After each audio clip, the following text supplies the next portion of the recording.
বলেছেন আপনি যদি একটি ফরজ আমল করেন আল্লাহ তাআলা আপনার আমলনামায় 70টি ফরজের সমান সওয়াব দান করবেন। অর্থাৎ যাকে আমরা বাংলা ভাষায় বলতে পারি, কোন ব্যক্তি যদি রমজান মাসে 1 কেজি চাউল কিনে তাহলে 70 কেজি চাউল ফ্রি দিবে।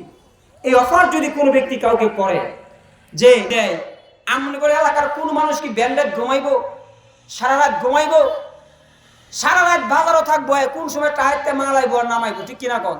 1 কেজি চাউল কিনলে 70 কেজি চাউল ফ্রি, 1 কেজি ডাউল কিনলে 70 কেজি ডাউল ফ্রি। এই যদি রমজান মাসে একটা ফরজ আমল করে, আল হাইয়ুল কাইয়ুম লা তাখুযুহু সিনাতুন ওয়ালা নাওম, আল্লাহ রাব্বুল আলামিন বলেন কোন ব্যক্তি যদি 5 ওয়াক্ত নামাজের পরে এই আয়াতুল কুরসি পড়তে, জান্নাতে যেতে হলে 4টা কাজ করতে হবে। কয়টা? 4টা। যদি কোনো মহিলা 4টা কাজ করতে পারে, দেখো না কবরে কি যাইবা না, যে কবর